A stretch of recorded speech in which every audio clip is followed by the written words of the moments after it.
In 2019, his company was the undisputed king of the world.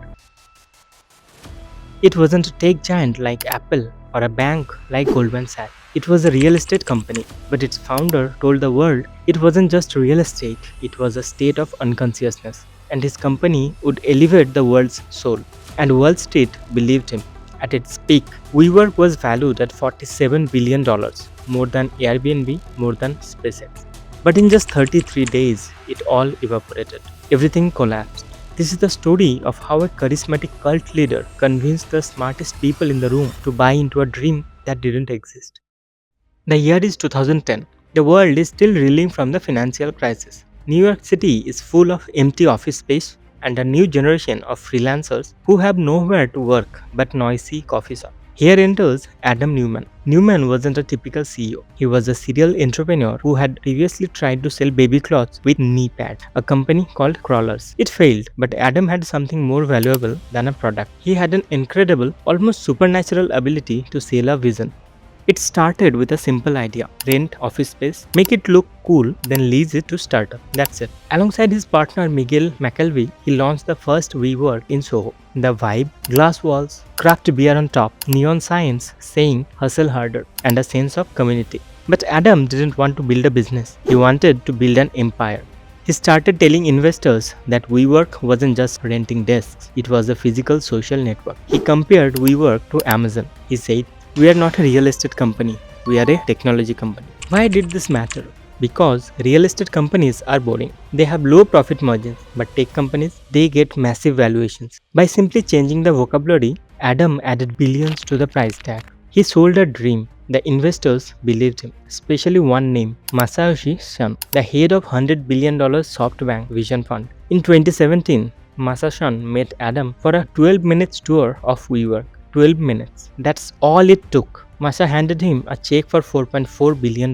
This was the fuel for the madness. WeWork began expanding at a rate never seen in human history. They were opening 2 locations a day. They bought a $60 million private jet. They spent millions on WeGrow, a school for children founded by Adam's wife Rebecca, who famously fired people because she didn't like their energy. Luxury parties, unlimited spendings. For a moment, it looked unstoppable. The company was losing around $200,000 every single hour. But Adam didn't care. As long as the revenue grew, the valuation grew. But behind the hype, the numbers told a different story. WeWork wasn't making money, it was losing billions every year. And worse, its business model was fragile. They signed long-term leases but rented spaces short-term. If customers left, WeWork would still owe billions. It was a ticking time bomb. August 2019, WeWork decided to go public, and that's when everything broke.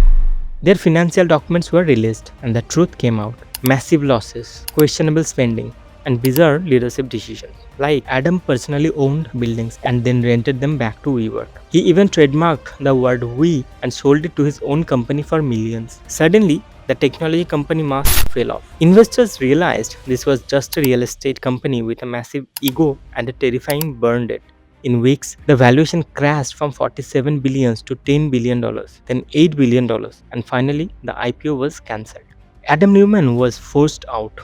But in a final bitter twist, SoftBank had to pay Adam nearly $1 billion just to leave. Adam Neumann walked away a billionaire. But the employees, they were left with worthless stock options and thousands of layoffs. WeWork filed for bankruptcy in 2023. A company that once aimed to change the world's soul couldn't even pay its rent. So how did this happen? How did smart investors pour billions into something so fragile? Because Adam Neumann didn't sell logic, he sold vision. And in a world chasing the next big thing, vision is often more powerful than truth.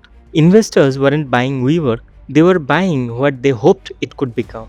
Today, WeWork still exists, but it's no longer a $47 billion empire. It's a reminder that sometimes the most dangerous bubbles aren't built on technology, they are built on belief.